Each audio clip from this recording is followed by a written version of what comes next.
My concern as a paediatric rheumatology nurse was that I felt we could do better. I feel that we give you often a diagnosis, we give you medications, and we send you on your way.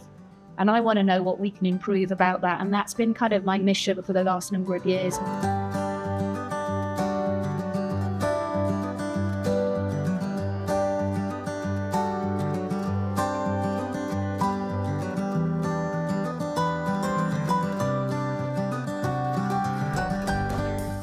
Living with a paediatric rheumatology condition is not easy, and it affects the whole family.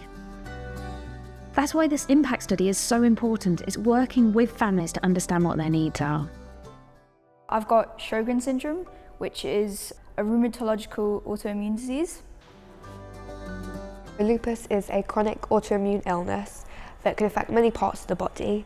I get very tired easily. My immune system is basically too strong and it is fighting against itself. Well, my condition is juvenile dermatomyositis, which most people call JDM because it's quite hard to say. My immune system is basically broken.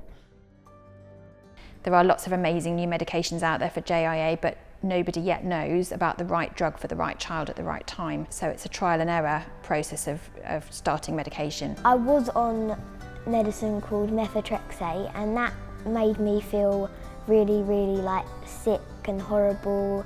I sometimes feel sick, yucky, nauseous. Really not nice. She has a needle phobia. Needle phobia has been the bane of our lives, literally. I think mental well-being is central to the whole issue. I mean, there's one thing to treat a condition, but you need to treat the child. I don't tend to tell people when I'm not okay or when I'm sad. I did go into very sort of deep sadness as I came out of hospital. Mentally, it's pretty straining. You're kind of alone. I think it's easy to feel alone when you have a rheumatological condition because they're not really talked about. There's so many misconceptions about them. For example, when I told a lot of my friends I had arthritis, they were like, "Isn't that the old person disease?" I think the biggest challenges right now are as the child gets older because they reframe their experience. So when they're younger, it's difficult, but it's almost accepting because that's the reality. And as they get older, there's the context. And as they transition from being a child to an adolescent to adulthood, that's really tough. I don't think there's anything more important than the mental well-being.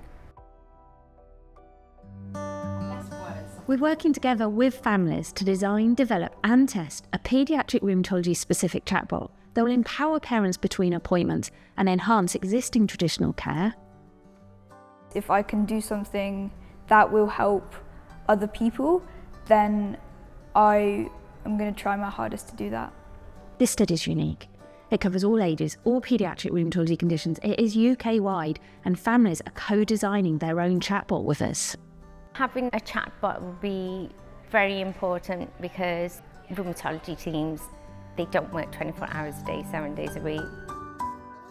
And for those people who need help and answers in a healthcare climate where health professionals' time is really limited, particularly at the beginning of the journey when everything is new to them. So if they're struggling to find information, typically that will be at 11 o'clock at night when the kids are all in bed and they're sitting up worrying about what's happening next. We have real high hopes that this chatbot will be a source of trusted information. I found today really interesting because I wouldn't have thought of a chatbot or something to go to ask questions that I thought maybe only I had. We need to be able to have immediate answers. You've got all the information that you want at your fingertips without feeling too overwhelmed.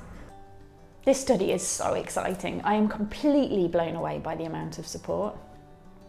The ultimate aim is that the chatbot is available and accessible to every single family that needs it. The chatbot will help people not only with their physical health, but with their mental health and how to deal with that.